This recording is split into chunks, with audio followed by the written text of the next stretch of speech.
University మంచి భవిష్యత్తు కోసం తెలుగు విద్యార్థులు ఇష్టపడే యూనివర్సిటీ.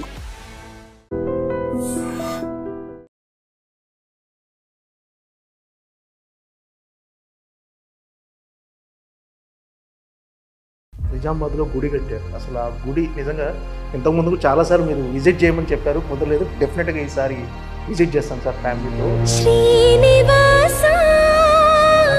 నాకు తెలిసి మిగతా ఏది మర్చిపోతాను. టెంపుల్ దగ్గర బ్రహ్మోత్సవాల్లో ఉంటే అదొక ఫీలే వేరు. ఇప్పుడు ఈ సినిమా రిలీజ్ సందర్భంగా ఇదంతా అలవాటు అయిపోయిందా?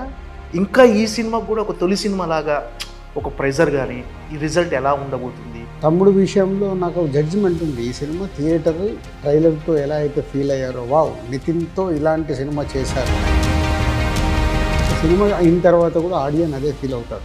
అంత పర్టికులర్గా ఉండడానికి కారణం ఏంటి సార్? ఎగ్జాంపుల్ నాకు ఖైదీ తమిళ్ కార్తీ సినిమా, అలాగే విరూపాక్ష సాయి ధరమ్తో చేసింది, అవి రెండు థియేటర్లో మీరు కూడా కంపల్సరీ అక్కడ మెట్ల దగ్గర డోర్ దగ్గర నిలబడి నేను ఆడియన్స్ని అబ్జర్వ్ చేస్తాను. ఆడియన్స్ రియాక్షన్స్ అబ్జర్వ్ చేస్తాను. ఎందుకు అబ్జర్వ్ చేస్తాను? నేను ఆల్రెడీ సినిమా చూసేసి ఉంటాను. వర్క్ అయిందనుకో బయటికి రాగానే సార్ సినిమా సూపర్ సూపర్ అంటే గద్దరవ్వ మమ్ము కాచువాడు, మీ మనసు దోచువాడు, మంగళాకారుడు, శ్రీ శ్రీనివాసుడు, ఇలా దిల్ రాజు గారు బ్యానర్ అనగానే ఒక పాజిటివ్ వైబ్రేషన్తో స్టార్ట్ అవుతుంది సార్ సినిమా. అంటే చాలా ఇంతకుముందు ఇలా ఒక శ్లోకంతో, ఒక భగవంతుడి శ్లోకంతో స్టార్ట్ అయ్యే బ్యానర్లు కొన్ని ఉండేవి. కానీ దిల్ రాజు గారి బ్యానర్ అనగానే ఇలా, అంటే ఇప్పుడున్న సినిమాల్లో చాలా తక్కువ సార్ ఇలా సో ఎలా అనిపిస్తుంది సార్? అంటే మొదటి నుంచి కూడా ఆ పాజిటివ్ వైబ్రేషన్తోనే స్టార్ట్ అవ్వటం మనం. అంటే 2003 బ్యానర్ దిల్ సినిమా అప్పుడు ఇక్కడ road number 1 Venkateswara Swamy temple ఉంటుంది సార్. అక్కడ సో ఎలా బ్యానర్ ఏమేద్దామంటే వెంకటేశ్వర క్రియేషన్స్ అనుకోండి, వెంకటేశ్వర స్వామిది తీద్దామని సమీర్ గారిని తీసుకెళ్ళి కెమెరామెన్ని తీయించిన తర్వాత ఏమేస్తే బాగుంటుందండి, ఇది అన్నయ్య రాసిన సాంగ్, ఇది శ్రీ శ్రీనివాసం అని బ్రదరు 2000లో ఒక వెంకటేశ్వర స్వామి మీద ఒక ఆల్బమ్ చేశాడు, క్యాసెట్. అందులో ఒక దాంట్లో ఇది అక్కడ చెప్తున్నప్పుడు వస్తుంది అన్నట్టు. సో అది ఎస్పీబీ గారు అప్పుడు వాడారు. సో నేను అన్నయ్యని అడిగి ఇది మనకు బాగుంటుందేమో బ్యానర్కి చూడంటే, అరే మంచి ఐడియా అని అప్పుడు నన్ను తీసుకొచ్చి పెట్టాం. అట్లా అన్నీ కోఇన్సిడెంట్గా ఆ వెంకటేశ్వర స్వామిది అన్నయ్య రాసిన సాంగ్లో నుంచి రావడం, ఆ బ్యానర్ పేరు, అలా అక్కడి నుంచి దిల్లు, ఆర్య, భద్ర, బొమ్మరిల్లు ఇలా ఒక్కొక్క సినిమా సక్సెస్ అవుతున్న కొద్దీ ఇప్పుడు ఏదైతే నువ్వు వాడావో మమ్ము కాచిన వాడని అది చాలామందికి అది స్టార్ట్ కాగానే ఇది బ్రాండ్ అయిపోయింది. సో ఇది వస్తుందంటే సో అది ఇప్పటికి 22 years కంప్లీట్, 60 సినిమాల దగ్గరకు వచ్చాయి. సో మేబీ 100 సినిమాల వరకు మార్చనేమో. Okay sir. అంటే మీరు మీ ఇష్టదైవం శ్రీనివాసుడు వెంకటేశ్వర స్వామి అంటే ప్రతిసారి మీరు తిరుపతి వెళ్ళటం, సినిమాకు ముందు తర్వాత వెళ్ళి ఖచ్చితంగా దర్శించుకుంటారు. ఆయనతో ఉన్న అనుబంధం ఎలాంటి సార్? అంటే వెంకటేశ్వర స్వామిని స్మరించుకుంటూ, అంటే ప్రతి పని ముందు ఆయన స్మరించుకుంటారు సార్? Compulsory sir. అంటే ఎవ్రీడే ప్రతి దాంట్లోనే కాదు, తిరుపతి వెళ్ళటం కూడా సెంటిమెంట్ మనం ఎవ్రీడే. అది తిరుపతి తర్వాత ఊర్లోనే వెంకటేశ్వర స్వామి టెంపుల్ కట్టడము. సో ఇవన్నీ అంటే అన్నయ్య తర్వాత మేమందరం all family members we are devotee for Venkateswara Swamy. నిజామాబాద్లో గుడి కట్టారు. అసలు ఆ గుడి నిజంగా ఇంతకుముందు చాలాసార్లు మీరు విజిట్ చేయమని చెప్పారు, కుదరలేదు. డెఫినెట్గా ఈసారి విజిట్ చేస్తాను సార్ ఫ్యామిలీతో. చాలా అద్భుతంగా చూసిన వాళ్ళు చెప్పారు, చాలా అద్భుతంగా గుడి కట్టారు అని. ఆ గుడిలో బ్రహ్మోత్సవాలు చేయడం కానీ, ఆ పాజిటివ్ వైబ్రేషన్, అంటే ఎప్పుడు ఆ పాజిటివ్ వైబ్రేషన్ మీకు అలా కొనసాగుతూ ఉంటుంది. సో అది మీకు ఎప్పుడు అంటే ఫ్యామిలీ అంతా ఒక డివోషనల్ మూమెంట్లో ఉండటం అనేది ఎప్పుడు అక్కడికి వెళ్ళిన తర్వాత నాకు తెలిసి మిగతా అన్నీ మర్చిపోతున్నారు. ఈ సెల్ ఫోన్లు ఉండడం వల్ల కొంచెం అప్పుడప్పుడు తప్పదు, కానీ మోస్ట్లీ టెంపుల్ దగ్గర బ్రహ్మోత్సవాల్లో ఉంటే అదొక ఫీలే వేరు. అన్నీ మర్చిపోయి స్వామివారి స్మరణ చేస్తూ అక్కడ టైం స్పెండ్ చేయడం అనేది అది మా పూర్వజన్మ సుకృతం అంతే. దిల్ రాజు గారు అంటే ఎప్పుడు నవ్వుతూ స్మైల్గా ఉంటాడు, స్మైలింగ్ ఫేస్. అంటే లోపల అగ్నిపర్వతాలు బద్దలవుతున్నా, ఎలాంటి ప్రెజర్స్ ఉన్నా, పైకి మాత్రం రేలంగి మావయ్యలా హ్యాపీగా బాగున్నారా అన్నట్టుకుంటా. అంటే మీరు ఉన్నది ఉన్నట్టుగా ముక్కుసూటిగా మాట్లాడతారు, కానీ స్మైలింగ్గా లోపల అగ్నిపర్వతాలు బద్దలవుతున్నాయి, ఎవరికి తెలియనివ్వరు. ఏంటి సార్ ఆ ఎమోషన్ ఎలా కంట్రోల్ చేసుకుంటారు అసలు మామూలుగా? ఒకేసారి మీ మైండ్లో రకరకాలే రన్ అవుతుంటాయి. సో ఒకటే అంటే మ్యాక్సిమం పీస్ ఆఫ్ మైండ్తో ఉండటానికి ట్రై చేస్తాను. అంటే నేను హ్యూమనే కాబట్టి ఎమోషన్స్ ఉంటాయి, అన్నీ ఉంటాయి. కానీ పీస్ ఆఫ్ మైండ్తో ఉండటానికి ట్రై చేస్తూ దానికి ఒక ప్రాబ్లం వస్తే ఈ ప్రాబ్లంకి సొల్యూషన్ ఏంటి అంటే నా ఫిలాసఫీ ఏంటంటే ప్రతి ప్రాబ్లంకి ఒక సొల్యూషన్ ఉంటుంది. సొల్యూషన్ లేని ప్రాబ్లం ఉండదు ప్రపంచంలో. మనిషి డెత్ తప్పితే ఇంకా వేరేది ఏది ప్రాబ్లం కాదు నా లెక్కన. ఓకే, డెత్ కూడా ఏంది మన చేతిలో ఉండదు. అది ఎలా రాసి పెట్టి ఉంటుంది. మనం పోయిన తర్వాత మన గురించి ఏడ్చే వాళ్ళు ఉంటారు కానీ అదేంటో మనకు తెలియదు. సో దాని గురించే ఉన్నప్పుడు ఇంకా పెద్దదాన్ని దేన్ని అంత తీసుకోకూడదు అనేది నా ఫిలాసఫీ. అంటే చాలా ముక్కుసూటిగా మాట్లాడతారు సార్, లోపల ఏమి ఉంచేసుకోరు. ఆ ఎమోషన్ కూడా వెంటనే బయట పెట్టేస్తారు. దానివల్ల ఇబ్బందులు ఫేస్ చేసే సందర్భాలు ఏం లేవు సార్? అంటే ఎందుకు ఇలా నేను మార్చుకోవాలా అని ఎప్పుడైనా అనిపించింది? అంటే ఇప్పుడు ప్రతి ఒక్క మనిషిలో ఒక బిహేవియర్ ఉంటుంది, ఒక style of living life style ఉంటుంది. నాదేంటంటే నేను 90% స్ట్రేట్ ఫార్వర్డ్గా మాట్లాడడానికి ఇష్టపడతాను. సో 10%లో ఇక్కడ ఇప్పుడు మనం పర్సన్తో మాట్లాడుతున్నప్పుడు ఇబ్బంది ఉంది, ఈ ప్రాబ్లంకు నాకు సొల్యూషన్ కనిపిస్తలేదు అన్నప్పుడు సైలెంట్గా ఉంటాను. సైలెంట్గా ఉండి టైం కోసం వెయిట్ చేస్తాను. అప్పుడు చెప్పడం జరుగుతుంది. అంటే ఇప్పుడు నా చుట్టుపక్కల ఎవరైతే క్లోజ్గా ఉంటారో వీళ్ళందరితో నాది ఒకలాగా ఉంటుంది. సో నాది ఏది ఇలా ఇప్పుడు బయటకు చెప్పాల్సింది ఏదైతే ముక్కుసూటిగా ఉంటుందో వీళ్ళందరి దగ్గర అలా ఉండదు. ఎందుకు? వాళ్ళందరూ నాకు క్లోజ్. నా వల్ల ఇప్పుడు వాళ్ళు హర్ట్ అవుతారు.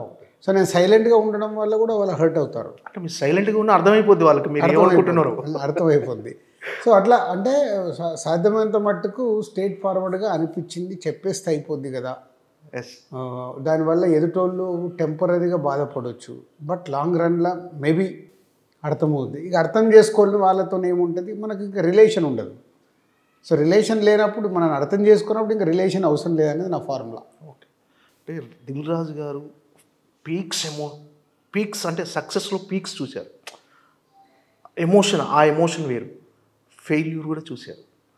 అంటే ఇప్పుడు present me status of mind ఎలా ఉంది? అంటే ఇప్పుడు ఈ సినిమా రిలీజ్ ఉంది అంటే ఎన్నో సక్సెస్ చూశారు, ఫెయిల్యూర్ చూశారు, అన్ని రకాల మనుషుల్ని చూశారు.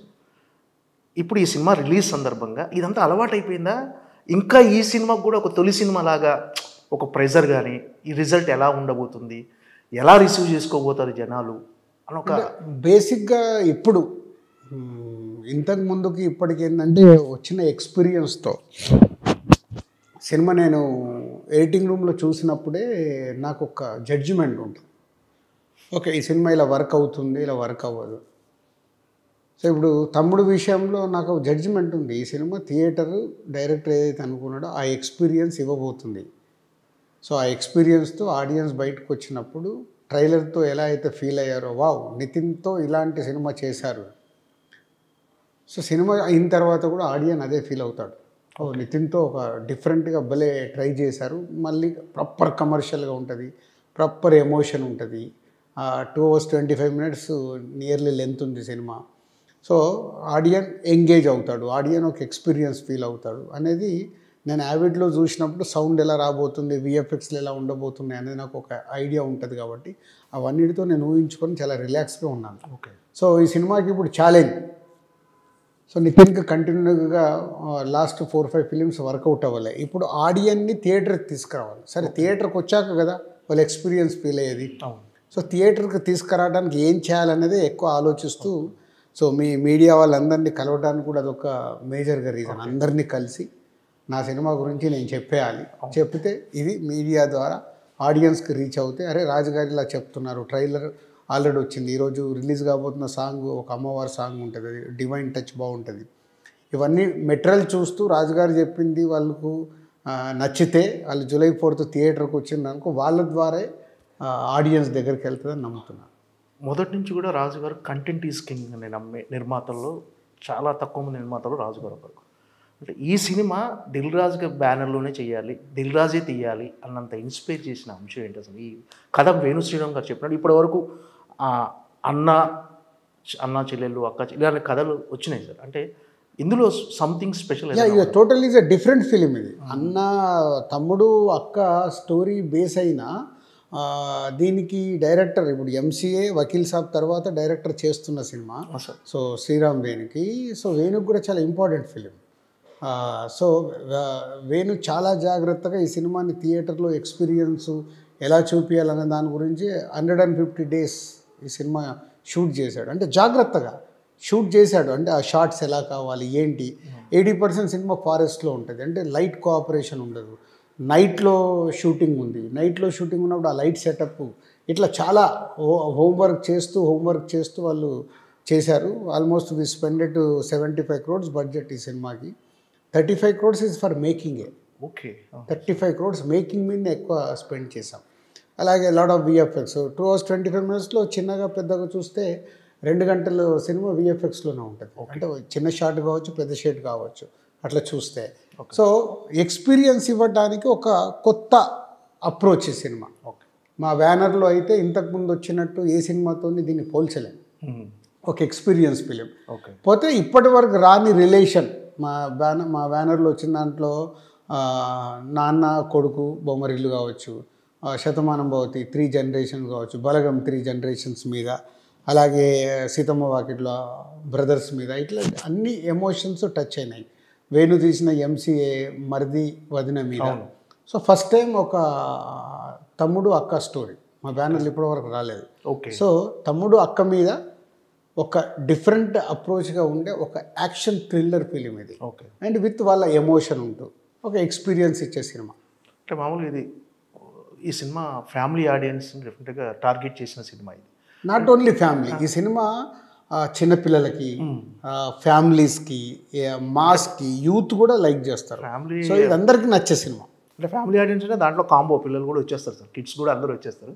అంటే ఇలాంటి సినిమాకి, అంటే ఒక ఎమోషన్స్తో క్యారీ అయ్యే సినిమాకి టెక్నికల్గా కూడా అంత సౌండ్గా ఉండాలి, టెక్నికల్గా కూడా ఎక్స్పీరియన్స్ ఇవ్వాలి, థియేట్రికల్ ఎక్స్పీరియన్స్ ఇవ్వాలి అంటే అంత పర్టికులర్గా ఉండడానికి కారణం ఏంటి సార్ ఈ సినిమా విషయం? అదే, అంటే ఇప్పుడు కోవిడ్ వచ్చిన తర్వాత నార్మల్ సినిమాలు థియేటర్లో ఆడియన్స్ ఎగ్జైట్ అవ్వట్లేదు.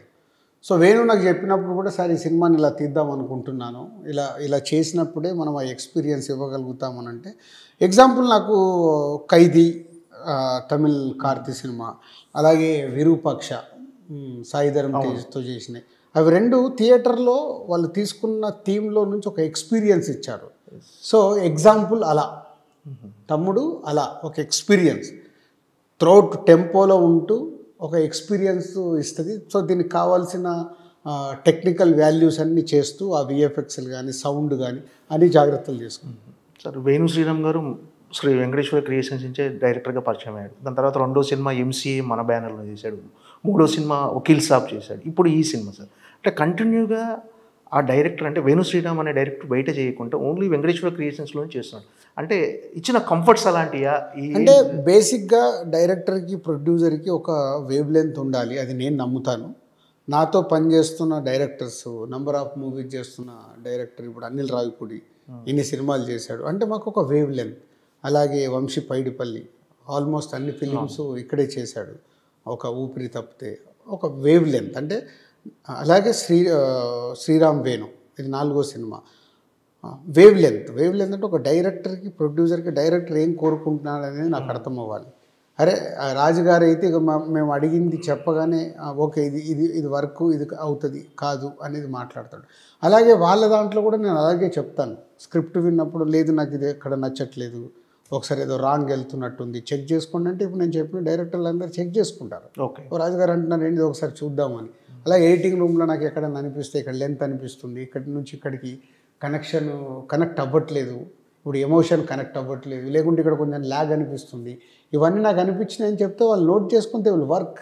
ఇవన్నీ వేవ్ లెంత్. ఓన్లీ సినిమా కథ చెప్పడము, సినిమా తీయడమే కాదు, ఇవన్నీ కుదిరితేనే ఒక రైట్ అవుట్పుట్ వచ్చినప్పుడు దాన్ని అందరం కలిసి ఎంజాయ్ చేయగలుగుతాం. అంటే అనుకున్న బడ్జెట్లో కాకపోవడానికి రీజన్ అంటే ఏమిటి? అంటే నెంబర్ ఆఫ్ వర్కింగ్ డేస్ పెరగటమా? అంటే ఎందువల్ల? అంటే క్వాలిటీ విషయంలో ఎక్కడ కాంప్రమైజ్ కాకపోతే? బేసిక్గా ఈ సినిమా క్వాలిటీలో కాంప్రమైజ్ లేదు. ఎందుకంటే ఈ సినిమా థియేటర్ ఎక్స్పీరియన్స్ ఇవ్వాలి కాబట్టి 360 degrees ఈ సినిమాకి సౌండ్ విజువల్స్ సాలిడ్గా ఉండాల్సిందే, అండ్ యాక్షన్లో సంథింగ్ డిఫరెంట్ ఉండాల్సిందే. అవన్నీ అచీవ్ చేశాడు డైరెక్టర్. దానికి తోడు డిలే అవుతూ వచ్చింది. డిలే అవ్వడం వల్ల కొంచెం బడ్జెట్ పెరగడం సర్వసాధారణం. ఎప్పుడో లాస్ట్ ఇయర్లో రిలీజ్ అనుకున్నాము. సో నితిన్ది ఇంకొక సినిమా రాబిన్ హుడ్ రావడం, వాళ్ళు ముందు రిలీజ్ చేస్తామని అడగడం, సో వాళ్ళు చేసుకోవడం వల్ల మళ్ళీ మేము ఒక 3-4 months వెనకకి జరగాల్సి వచ్చింది. దాని తర్వాత వద్దామనుకుంటే ఓటీటీ వాళ్ళు ఇప్పుడు అగ్రిమెంట్ అయినప్పుడే వాళ్ళు ఒక డేట్ అడుగుతున్నారు. ఏ డేట్లో మీరు చేస్తారు, ఆ డేట్ మాకు లాక్ చేసి ఇవ్వండి, వాళ్ళ నెక్స్ట్ సినిమాలు వాళ్ళు ఆల్టర్నేట్ సెట్ చేసుకోవటానికి. అవన్నీ రీజన్స్ సినిమాలు డిలే అవ్వటానికి. ఓకే, అంటే ఓటీటీ వాళ్ళు ఇచ్చిన డేట్తోనే మనం కూడా వస్తున్నాం అంతే కంపల్సరీ. ఇప్పుడు అంటే అందరికీ అది తప్పదా సార్? అది అందరికీ తప్పదు. ఇప్పుడు మన రిలీజ్ డేట్కి వెళ్ళి వాళ్ళ స్ట్రీమింగ్ డేట్ అడుగుతారు. అంటే ఒక నెలలో వాళ్ళు 2-3 సినిమాలు చేయరు, మనం చేసుకోవచ్చు. ఎందుకు ఓటీటీ వాళ్ళకి ఎవ్రీ మంత్ వాళ్ళకి ఒక ఫిలిం కావాలి, దాన్ని బేస్ చేసుకొని చేస్తారు.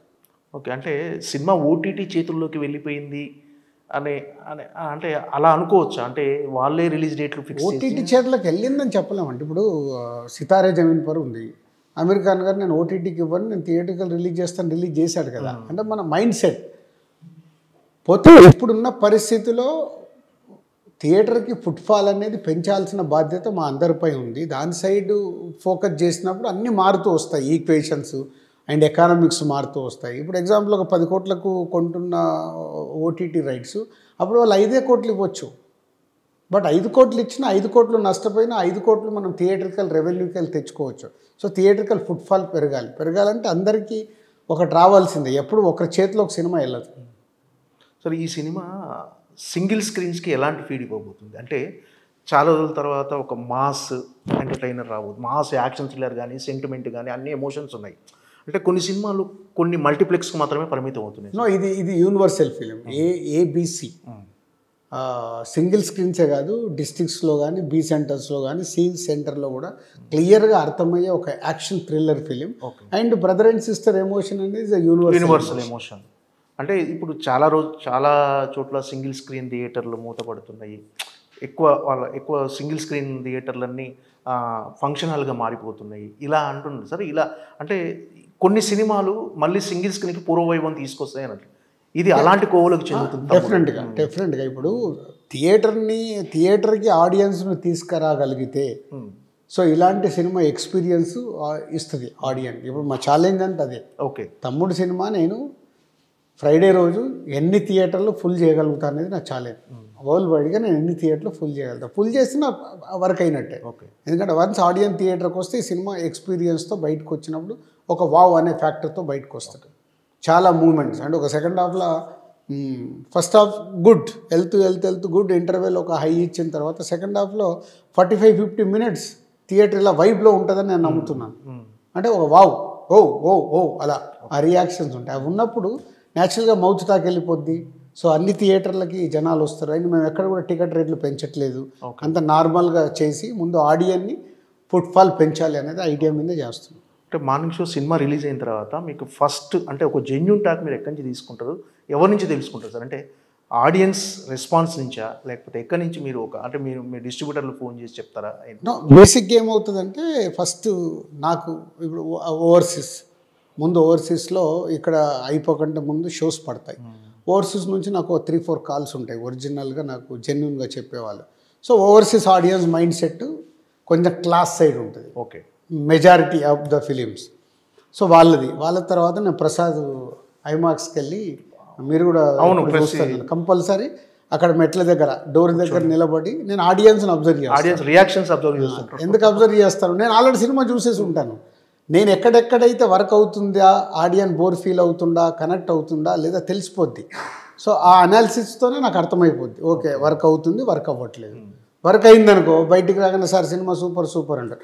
మనతో మాట్లాడకుండా వెళ్ళిపోతారంటే వర్కౌట్ అవ్వట్లేదు అని సింపుల్ ఫార్ములా. సార్ మామూలు ఇప్పుడు గద్దర్ అవార్డ్స్ చాలా సంవత్సరాల తర్వాత అంటే ఒక ఆర్టిస్ట్కి కానీ టెక్నీషియన్ కానీ ఒక అవార్డు అనేది చాలా ప్రోత్సాహకం. డెఫినెట్గా వాళ్ళు ఎనర్జీ నింపుతుంది.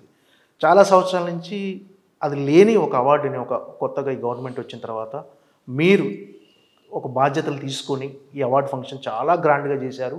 చాలా మంచి అప్లాజ్ వచ్చింది. చాలా అంటే ఒక కార్పొరేట్ స్థాయిలో ఒక గవర్నమెంట్ అవార్డ్స్ ఫంక్షన్ జరగటం అనేది కానీ కొన్ని విమర్శలు కూడా వచ్చేసారు. అంటే ఇలాంటిది ఒక పెద్ద జరిగినప్పుడు డెఫినెట్గా అంటే నిజంగా ఇదేంటంటే గవర్నమెంట్ ప్రభుత్వ అవార్డుల ఫంక్షన్ కాబట్టి కొన్ని ప్రోటోకాల్స్ ఉంటాయి, వీటి వల్ల కొన్ని విమర్శలు కూడా వచ్చేసారు. వీటి పట్ల మీ స్పందన ఏంటి సార్? అంటే ఏంటి అసలు మీరు అలాంటిని ఎలా స్వీకరించారు? ఇప్పుడు ఫస్ట్ బేసిక్గా నా సిస్టమ్ ఏంటంటే 51% గుడ్, 49% నెగిటివ్. బట్ దీనికి 80% పాజిటివ్ ఉంది. నేను ఇక్కడే ఫిక్స్ కాబట్టి 80% ఉన్నప్పుడు నేను ఎక్స్ట్రాడినరీ సక్సెస్. అంతే 100%. 51% పాజిటివ్ ఉంటే చాలు. ఎందుకంటే ఈరోజు మన ఇంట్లోనే ఒక ఫంక్షన్ చేస్తాం, మన చుట్టాలందరినీ పిలుస్తాం, అందరు సాటిస్ఫై అవుతారా? అవ్వరు. ఇంపాసిబుల్. ఎవరు ఏదో వంక పెట్టేసి వెళ్తారు. మనం ఇల్లు కట్టుకుంటాం, ఇల్లు చూపిస్తాం, అరే ఈ బెడ్రూమ్లో ఇది పెట్టకుండా ఉంటే బాగుండు. అలాగ అవసరం లేదు. అది బెడ్రూమ్లో ఉండేది నేను, మనకేం కావాలో నాకు తెలుసు. కానీ విమర్శ ఏదో ఒకటి విమర్శ లేనిది నువ్వు ఏది చేయలేవు సొసైటీలో. ఓకే, విమర్శ లేకుండా ఏది జరగదు. సో అప్పుడు నేను ఫిక్స్, ఓకే మనం ఒక పని చేస్తున్నామంటే 51% దీని మీద పాజిటివ్ ఉంటే నేను సక్సెస్. ఓకే, 49% పాజిటివ్ ఉందంటే నేను ఫెయిల్. 50-50 ఉంటే నేను సేఫ్. 2% డిఫరెన్స్ అంతే దానికి దీనికి. అంతే 50-50 ఉంటే ఓకే సేఫ్. ఓకే, ఈ ఫార్ములా దాంట్లో ఇప్పుడు 80% వచ్చినప్పుడు అది ఎక్స్ట్రాడినరీ సక్సెస్. విమర్శ లేకుంటే ఎలా ఉంటుంది? విమర్శ ఉండాల్సిందే. ఇప్పుడు సినిమా ఇప్పుడు ఇంతమంది ఇన్ని సినిమాలు రిలీజ్ అయినాయి, ఇంతమంది ఉన్నారు, అవార్డు వచ్చిన వాళ్ళు ఒకలాగా ఉంటారు, అవార్డు రాని వాళ్ళు ఒకలాగా ఉంటారు. అవార్డు రాని వాళ్ళ దగ్గరికి వెళ్ళి ఏదో ఒక స్టోన్ పడుతూనే ఉంటుంది, అది common. And after 14 years award జరిగాయి. అవార్డు జరిగినప్పుడు విమర్శ లేకుంటే ఎలా ఉంటుంది? ఎప్పుడు లేని విధంగా ఒక ఈవెంట్ చేసాం, అవార్డు ఫంక్షన్ చేసాం గవర్నమెంట్ది. ఇవాళ ఆల్ ఇండియాలో నాకు తెలిసి ఎప్పుడు ఇలాంటిది ఒక గవర్నమెంట్ ఈవెంట్ జరగలే, చేసాం. వావ్ అన్నారుగా, సూపర్, అందరూ చాలా బాగుంది అన్నారు. సో అయిపోయింది. కానీ అంటే అవార్డ్స్ ఫంక్షన్ ముగిసిన తర్వాత కూడా మీరు అదే అందరూ రావాలి అవార్డ్ ఫంక్షన్, కానీ దాన్ని కూడా కొంచెం వక్రీకరించి వెళ్ళిపోయింది. అంటే నా ఉద్దేశం నాట్ ఓన్లీ అవార్డ్ ఫంక్షన్, ఆ రోజు అవార్డ్స్ స్వీకరించడానికి ఒకటి ప్రభుత్వాలు పిలిచినప్పుడు రావాలి. అంటే అదే రోజు సీఎం చంద్రబాబు నాయుడు గారిది 4 o'clock అపాయింట్మెంట్ ఉంటే ఇండస్ట్రీది షూటింగ్లలో ఉండి చాలామంది రావట్లేదంటే క్యాన్సిల్ చేశారనే న్యూస్ బయటకి ఇచ్చారు. ఓకే, సో ఇది అవార్డుకి 14 సంవత్సరాల తర్వాత తెలంగాణ గవర్నమెంట్లో అవార్డు ఫంక్షన్ జరిగితే చాలామంది కారణాలు ఏదైనా కావచ్చు. 2024కు అందరు వచ్చారు. So 2024 is important. 2024 ఎవ్వరు మిస్ అవ్వకుండా అందరు వచ్చారు. ఎక్సెప్ట్ తుల్కర్ గారు ఒకరు, వాళ్ళ ఫ్యామిలీలో ఎవరు ఎక్స్పైర్ అవుతే ఆయన రాలేనన్నాడు, ముందు కమ్యూనికేట్ చేశారు, అందరు వచ్చారు. అంతకుముందు 10 yearsలలో ఆన్ అండ్ ఆఫ్ ఉంది. పోతే అది నేను స్వీకరించాలి. ఆ 10 yearsది ఇస్ ఎ బోనస్. ఆ 10 సంవత్సరాల అవార్డ్స్ ఇచ్చిన just is a bonus. Telangana form అయిన తర్వాత గ్యాప్ రాకుండా ఉండాలనే ఉద్దేశంతో ఒకసారి డిస్కషన్లో ఒక సినిమాకు ఎవ్రీ ఇయర్ ఒక సినిమా అవార్డు అనుకో, లేదు 3 సినిమాలని జ్యూరీ లేట్ చేయమంటే అది చేసి ఇట్స్ అ క్లీన్ జ్యూరీ. పోతే దాంట్లో కొన్ని విమర్శలు, అరే ఈ సినిమా కాదు అలా వచ్చింటే వాళ్ళు 100 లెక్కలేసుకునే చేస్తారు జ్యూరీ. ఎందుకు ఇవ్వాలి ఎందుకు ఇవ్వకూడదు వాళ్ళకు దాంట్లో ఉంటారు. సీఎం గారు కానీ గవర్నమెంట్ నుంచి కానీ ఎఫ్డీస్ నుంచి నేను చైర్మన్గా కానీ ఎక్కడ ఇన్వాల్వ్మెంట్ లేదు. జ్యూరీ ఏది ఫైనల్ చేస్తే అది ఇచ్చాం. సో 2024కు 100% అటెండెన్స్ ఉంది. So success.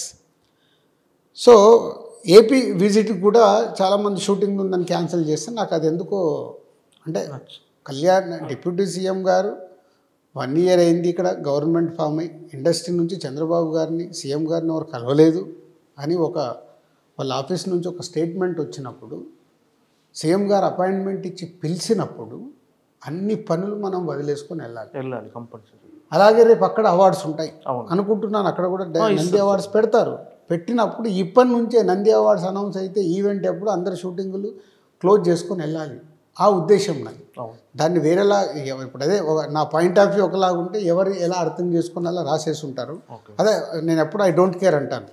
అంటే అవన్నీ పట్టించుకుంటూ వెళ్తే మనం ముందుకు వెళ్ళలేము. మనం ఏ పని చేసినా మన మీద ఒక స్టోన్ పడకుంటే అది వరకే కాదు, స్టోన్ పడాల్సిందే. దాంట్లో కొన్ని ఫ్లవర్స్ పడతాయి, కొన్ని స్టోన్స్ పడతాయి. ఫ్లవర్స్ తీసుకున్నప్పుడు స్టోన్స్ కూడా తీసుకోవాలి. దిల్ రాజు అనేది busiest producer in Tollywood sir. కానీ ఇంత బిజీగా ఉన్న మీరు ఎఫ్డీసీ చైర్మన్గా ఆ బాధ్యత తీసుకోమన్నప్పుడు అరే తలకు మించిన భారంలో ఆల్రెడీ మీరు ఎలా అంటే దాన్ని ఒప్పుకోవడానికి రీజన్ ఏంటి సార్? అంటే నిజంగా మీరున్న బిజీలో దానికి టైం కేటాయించడం అనేది డెఫినెట్గా ఒక ఛాలెంజింగ్. అంటే యాక్చువల్ సీఎం రేవంత్ రెడ్డి గారు నాకు అడిగిన తర్వాత నేను చాలా రోజులు చిన్న పాజ్లోనే ఉన్నాను. ఓకే, ఇవన్నీ ఆలోచించుకోవటానికి రైటా రాంగా, ఇది పొలిటికల్ యాంగిలా.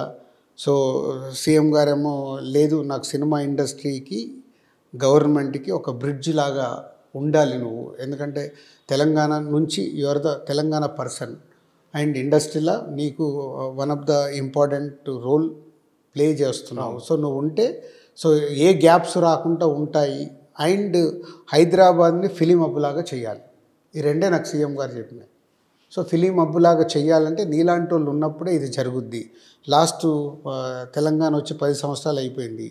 అంతకుముందు ఒక 2-3 ఇయర్స్ నుంచి ఎఫ్డీసీ అనేది ఎలాంటి మూమెంట్స్ కార్యక్రమాలు జరగలేదు, టోటల్ డెడ్గా ఉంది. సో రిక్వైర్డ్ అంటే ఒక 2 months టైం తీసుకొని మళ్ళీ డిప్యూటీ సీఎం గారు ఒకరోజు పిలిచి ఏమైంది 2 నెలలు అవుతుంది సీఎం గారిని చెప్పి నువ్వు అలా ఉంటే, లేదు నువ్వు ఉండాల్సింది మా అది ఉద్దేశం ఇదని డిప్యూటీ సీఎం గారు, అలాగే మళ్ళీ కోమటిరెడ్డి వెంకటరెడ్డి గారు మళ్ళీ పిలిచి వాళ్ళు ఇద్దరు మాట్లాడితే అప్పుడు నేను ఓకే చెప్పడం జరిగింది. ఇక అక్కడి నుంచి నేను టైం డిజైన్ చేసుకుంటూ టీముని అక్కడ ప్రాపర్గా పెడుతూ నేను నా ఆఫీస్ నుంచి కూడా టీముని ఇన్వాల్వ్ చేసి వర్క్స్ ఏది ఆగకుండా ఇప్పుడు ఈవెంట్ ఫస్ట్ ఈ Telangana Gaddar film awards first focus చేసాం. తర్వాత చిల్డ్రన్స్ ఫిలిం మళ్ళీ హైదరాబాద్లో ఎలా చేయాలనేది వర్కౌట్ చేస్తున్నాం. అలాగే సీఎం గారు అండ్ గవర్నమెంట్ చూస్తున్న ఫిలిం హబ్ ఎలా క్రియేట్ చేయొచ్చు అనేది చూస్తాం. అంటే నాకు దిల్ రాజు అనే వ్యక్తి, నేను మీ దిల్ సినిమా దగ్గర నుంచి మీతో చూస్తున్నాను సార్, ట్రావెల్ అవుతున్నాను. నాకు ఇప్పుడు ఒక వింటేజ్ దిల్ రాజు గారిని కోరుకుంటే, అంటే ఆ టైంలో దిల్ రాజు గారు అంటే కొత్త కథలు వింటూ కొత్త టాలెంట్ని ప్రోత్సహిస్తూ అలా కోరుకుంటున్నాను సార్. మళ్ళీ వింటేజ్ దిల్ రాజు, కొత్త సినిమాలు, కొత్త కథలు. ఎస్, ఇప్పుడు నెక్స్ట్ సాటర్డే రోజు దిల్ రాజు డ్రీమ్స్ అనేది వెబ్సైట్ లాంచ్ చేస్తున్నాం, దాని గురించే సార్. సో నన్ను నేను అప్గ్రేడ్ చేసుకోవడం.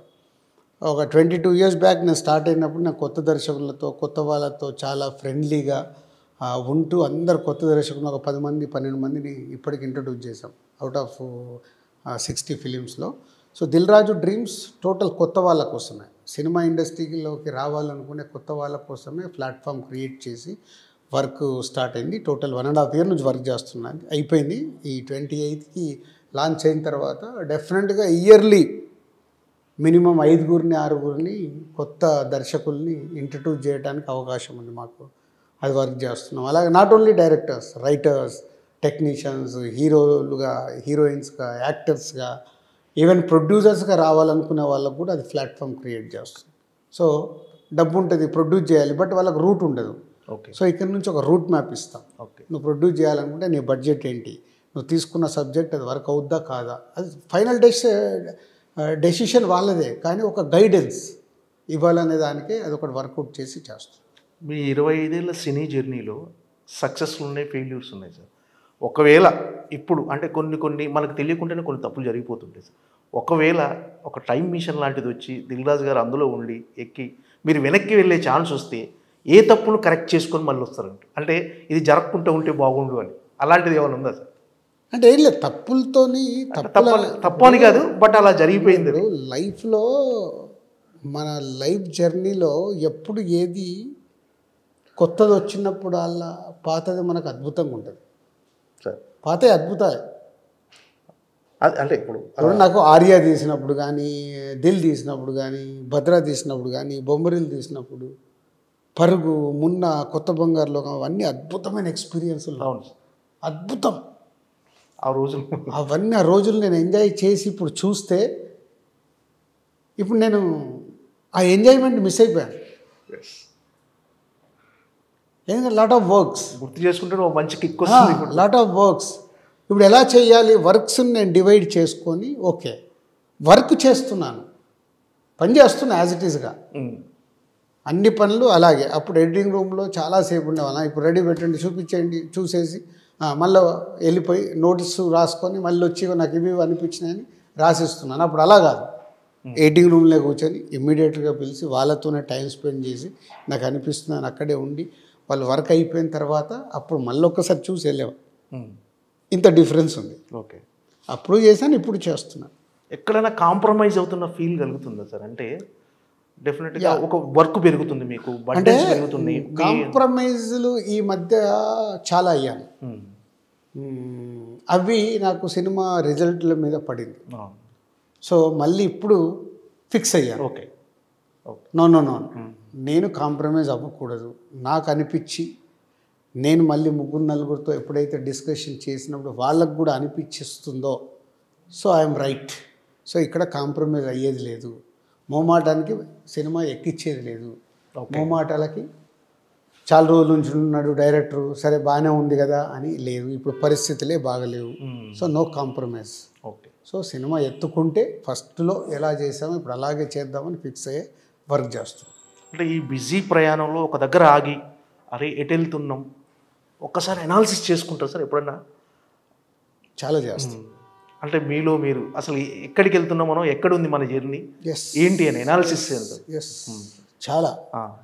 ఆ అనాలిసిస్ వల్ల మళ్ళీ ఈ మధ్యకాలంలో నేను 2003 నుంచి అట్లా 2003 నుంచి 2013 ఫస్ట్ 10 ఇయర్స్ గ్రాఫ్, 13 నుంచి కోవిడ్ వరకు ఒక గ్రాఫ్, కోవిడ్ దగ్గర నుంచి ఈ లాస్ట్ 4 ఇయర్స్ గ్రాఫ్ నేనే రాసుకున్నాను. ఓకే, అక్కడేం చేశాను, ఇక్కడేం చేశాను, కోవిడ్ వచ్చిన దగ్గర నుంచి లైఫ్ స్టైల్లో కానీ సిస్టంలో కానీ ఏమేం మార్పులు వచ్చాయి, ఈ మార్పుల్ని నేను అడాప్ట్ చేసుకున్నానా, నా రిజల్ట్స్ ఎందుకు తేడా వచ్చాయి, ఇట్లా ప్రతి ఒక్కటి హోంవర్క్. ఇక్కడ నాకు తెలిసింది ఒకటి ఏంటంటే అదే కాంప్రమైజ్. ఓహో నేను కాంప్రమైజ్ అవుతున్నాను, నో నేను కాంప్రమైజ్ అవ్వకూడదు. ఓకే, దిల్ రాజు అంటే కథ ఖచ్చితంగా వింటాడు, కథ ఖచ్చితంగా వినే ప్రొడ్యూసర్ అంటే ఏదో క్యాషియర్ లాగా డబ్బులు పెట్టేసి వెళ్ళే రకం కాదు. అంటే అలాంటి దిల్ రాజు ఎక్కడన్నా అంటే చాలామంది బయట అందరూ మీతో బాగుంటారు, 100% బాగుంటారు, కానీ వెయిటింగ్ ఎక్కడ దొరుకుతాడు అని. అలాంటిది మీకు ఏమైనా అనిపిస్తుంది సార్ ఎక్కడైనా మన గురించి అనవసరంగా? అంటే ఇక్కడిది ఇండస్ట్రీలో ఎలా ఉంటుందండి సార్, ఇక్కడి అక్కడ లేనిపోని చెప్పటం, ఒకరి మధ్య సంబంధాలు దెబ్బతీయడం అనేది ఇక్కడ కామన్. మీకు అనిపిస్తుంటుందా ఎప్పుడన్నా ఇలా జరుగుతుందేమో మన విషయంలో ఎక్కడన్నా? 100%, 90% జరుగుతుంది అలా. 90%. ఓకే, ఇక్కడ 100 మందితో కలిస్తే 90 మందితో అలాగే ఉంటుంది. ఎవరో 10 మంది మనం గ్రో అయిన ప్రాబ్లం ఏంటంటే వాళ్ళు కూడా వింటున్నారు, విని ఒక్కొక్కసారి నమ్మాల్సి వచ్చిన పరిస్థితి కూడా ఉంటుంది. అదే అలా. ఇప్పుడు ఏదో మన పాత శాస్త్రం ఉంది కదా, గ్లాసులో సగం నీళ్ళు ఉన్నాయి అని, అది పాత శాస్త్రం ఉంది, నీకు తెలుసో లేదో, సగం గ్లాసే నీళ్ళు ఉన్నాయి. ఓకే, రెండు అవే, ఒకటే భావం, మొత్తం భావం ఒకటే, చెప్పేదాన్నే బట్టే కదా వింటాం. అది నిజమా కాదా మనకు ఎట్లా తెలుస్తుంది? ఓకే, సో ఈ లైఫ్ జర్నీలో ఇవన్నీ కామన్. ఇంతమంది గురించి ఆలోచిస్తూ మనం బ్రతకలేము. నా మనస్సాక్షి నాకు అనిపించేది, నేను రైట్ చేస్తున్నానా రాంగ్ చేస్తున్నానా, రాంగ్ చేస్తే నేను కరెక్ట్ చేసుకోవాలి. అరే ఇది నేను తప్పు చేశాను. నాకు సందర్భాలు ఉన్నాయి, నాకు తెలుసో తెలియకో నాకు తప్పు జరిగినప్పుడు నేనే పర్సనల్గా వెళ్ళి సారీ చెప్పినవి కూడా ఉన్నాయి. ఓకే, అది నేను బయటకు చెప్పుకోవాల్సిన అవసరం లేదు. నా వల్ల తప్పరే, ఇది తప్పు, ఇది కరెక్ట్ కాదు. అలాగని ఇప్పుడు ఎదుటోళ్ళే మన మీద తప్పులు తోసినప్పుడు దానికి ఐ డోంట్ కేర్. ఓకే, దాని గురించి నేను రియాక్ట్ అవ్వాల్సిన అవసరం లేదు.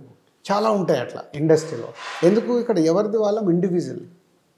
ఇప్పుడు నా సినిమాతో పాటు ఇంకొక సినిమా వచ్చిందనుకో, ఇంకొక సినిమా వాళ్ళు ఎంతసేపు ఏమో ఆలోచిస్తారు, అరే వీళ్ళు ఇట్లా చేస్తున్నారు, అట్లా చేస్తున్నారు, అది చేస్తున్నారు. అరే నా వ్యాపారం, నా గురించి నేను చూసుకుంటాను.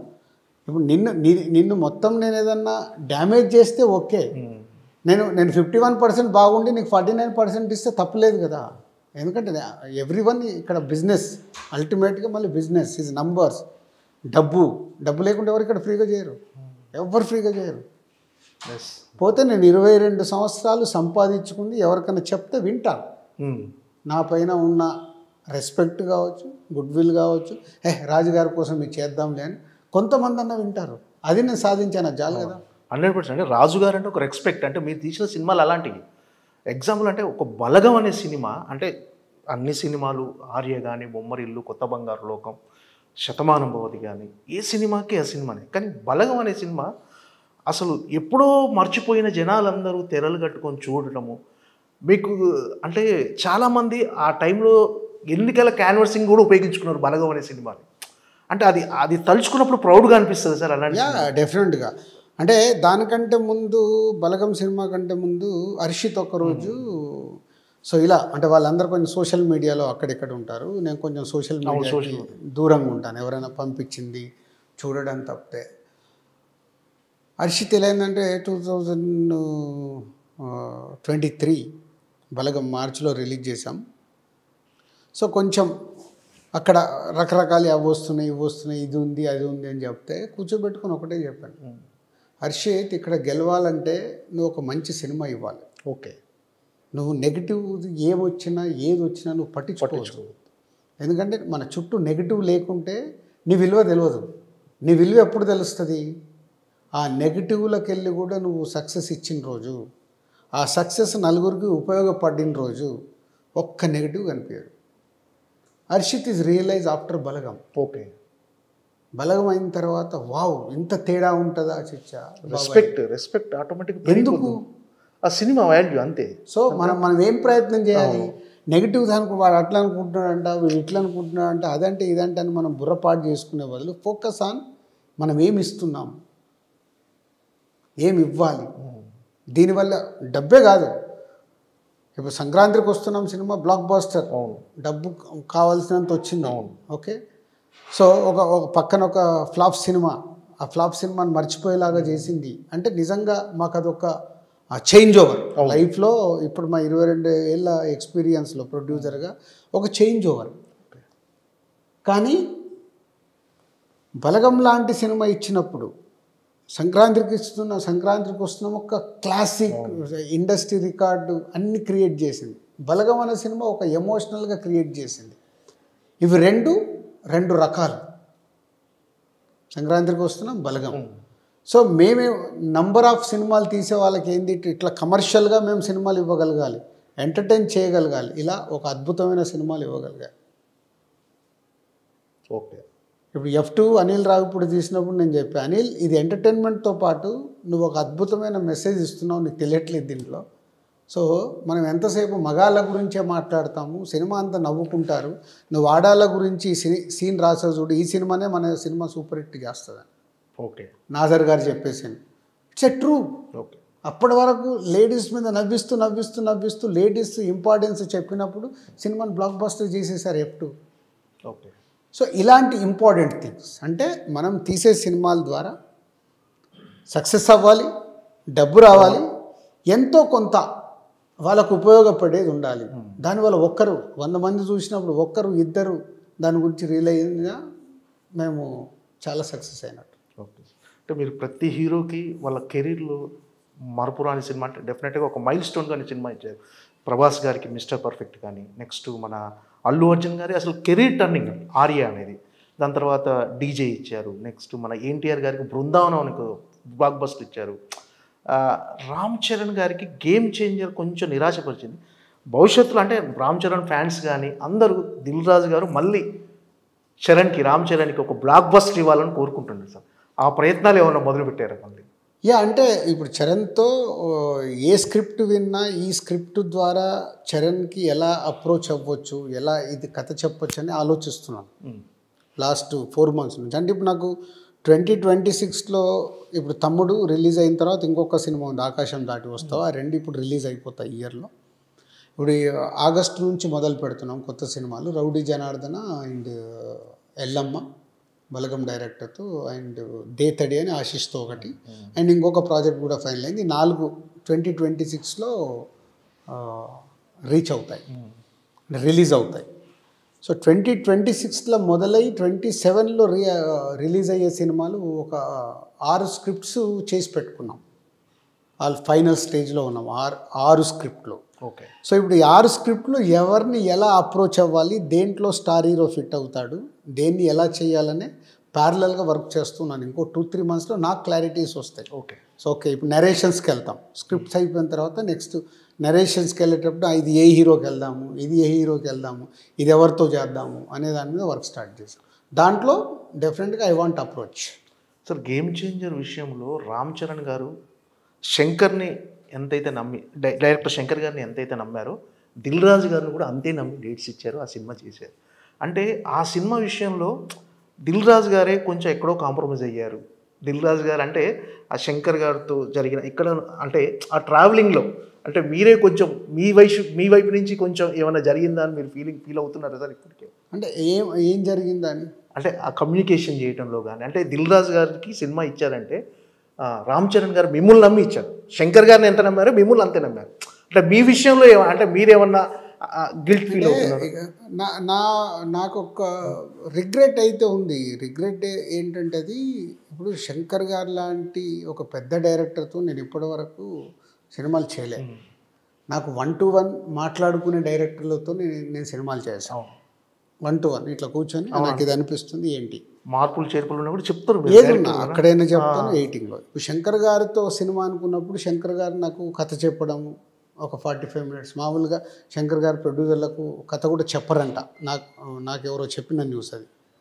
సో కథ చెప్పడము, కథ విన్న తర్వాత చరణ్కి నేను చెప్పి అప్పుడేంది కోవిడ్లో జూమ్లో వీడియో కాల్లో శంకర్ గారు చరణ్కి కథ చెప్పడం, అందరం ఓకే అనుకున్న తర్వాత ప్రాజెక్టు ఎలా వెళ్దాము ఏంటి అని.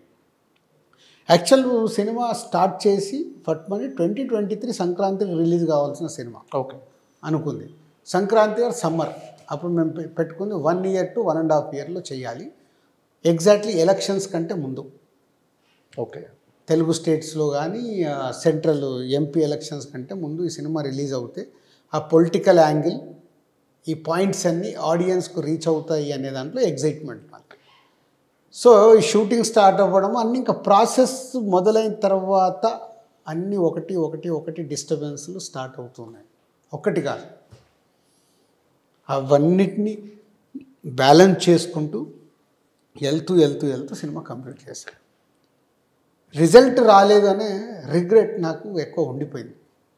అంటే ఇలాంటి ఒక బ్యానర్కి 50th ఫిలిం డెఫినెట్గా ఒక బ్లాక్ బస్టర్ ఇవ్వబోతారు చరణ్ గారితో రావాలి అంటే ఇలా మిస్ఫైర్ అవ్వబోతుంది అని ముందు నుంచే చిన్న 6th సెన్స్. ఎక్కడో ఏదో ఎలక్షన్స్ అయిపోయిన తర్వాత ఇప్పుడు ఆడియన్స్ మైండ్ సెట్ పొలిటికల్ది ఎంత మట్టుకు రీచ్ అవుతుంది, ఈ పాయింట్ ఇప్పుడు రెడీగా ఉన్నారా, కోవిడ్ తర్వాత డిఫరెంట్ సినిమాలు చూసేస్తున్నారు, ఇన్నున్నాయి. ఇవన్నిట్లో అర్థమవుతూ ఉంది ఒక 6th సెన్స్, ఒక డిస్టర్బ్ దానికి బడ్జెట్ ఎక్కడికో వెళ్ళిపోయింది, రెవెన్యూ రికవరీ అంత కనిపించట్లేదు, థియేట్రికల్ రెవెన్యూలో తేడా ఉంది. ఇన్నిట్లలో ఓకే అందరినీ జాగ్రత్తగా తీసుకెళ్ళి సినిమా కంప్లీట్ చేసి రిలీజ్ చేయగలం. ఓకే ఫైనల్గా అంటే చాలామంది యువ నిర్మాతలు కానీ చాలామంది ఇండస్ట్రీ వచ్చే ముందు ప్రొడ్యూసర్గా దిల్ రాజు గారి ఇన్స్పిరేషన్ అని చెప్తారు సార్. ఫైనల్గా చెప్పండి సార్, అంటే ఇప్పుడు ఇండస్ట్రీకి రావటం వాళ్ళు సేఫ్ అంటారా కొత్తగా వచ్చే నిర్మాతలు ఎవరన్నా ఇండస్ట్రీకి వస్తే? ఎప్పుడు మార్కెట్ ఉన్న సిచ్యువేషన్ అయితే వెరీ బ్యాడ్. మీ ఇంటర్వ్యూకి రాకుండా ముందు ఒకతను ఎవరో ఓపెనింగ్ కోసం పిలిస్తే అదే చెప్తున్నాను, ఎవరెవరు అని అంటే కూడా అదే చెప్తున్నాను. ఇప్పుడు సిచ్యువేషన్ కరెక్ట్ లేదు, ఇప్పుడు మీరు కొత్త వాళ్ళతో వీళ్ళతో సినిమా అంటున్నారేంటి, మీరు ముందు డైరెక్టర్ నువ్వురా నేను మాట్లాడతాను అంటే మనం చెప్తే వాళ్ళు వింటారని కాదు, వాట్ ఈజ్ రియాలిటీ, సిచ్యువేషన్ ఎలా ఉంది. బయటికి వెళ్ళి చూసినప్పుడు లోపలికి వచ్చేటప్పుడు అన్నీ అద్భుతంగానే ఉంటాయి. సో లోపలికి వచ్చిన తర్వాత తెలుస్తుంది. అసలు తెలిసిన తర్వాత సగం మధ్యలోకి వెళ్ళిపోయిన తర్వాత ఏం చేయలేరు, ఏదో రకంగా కంప్లీట్ చేయాలి. ఈ లోపల టైం వేస్ట్, మనీ రిటర్న్ రాదు. పోనీ ఆ ప్రాజెక్టు జరగడం వల్ల ఎవరికైనా ఉపయోగం అంటే ఎవరికి ఉపయోగము ఉండదు, ఎవరు ఒకరు బెనిఫిషియర్ కావాలిగా, ఎవరు బెనిఫిషియర్ కారు. ఇన్ని కారణాలు ఉంటాయి ఒక సినిమా చుట్టూ. సో ఇప్పుడున్న సినారియో చాలా జాగ్రత్తగా, అందుకే దిల్ రాజు డ్రీమ్స్, దాని ద్వారా అందరికీ సాధ్యమైనంత మట్టుకు హెల్ప్ చేస్తూ బిజినెస్ మోడల్లో చేద్దామనేది ప్రయత్నం. Thank you so much sir. మీరు ఇంత బిజీలో కూడా ఒక ఇంటర్వ్యూకు టైం అడగగానే ఇచ్చి మాకు ఇంటర్వ్యూ చేసే ఛాన్స్ ఇచ్చినందుకు thank you so much sir. All the best for Thammudu. డెఫినెట్గా బ్లాక్ బస్టర్ హిట్ అందుకోవాలని మనస్ఫూర్తిగా కోరుకుంటున్నాను sir. So evergreen Dil Raju fan నేను. డెఫినెట్గా మీరు బ్లాక్ బస్టర్ అందుకోవాలి sir. Thank you Madhav sir.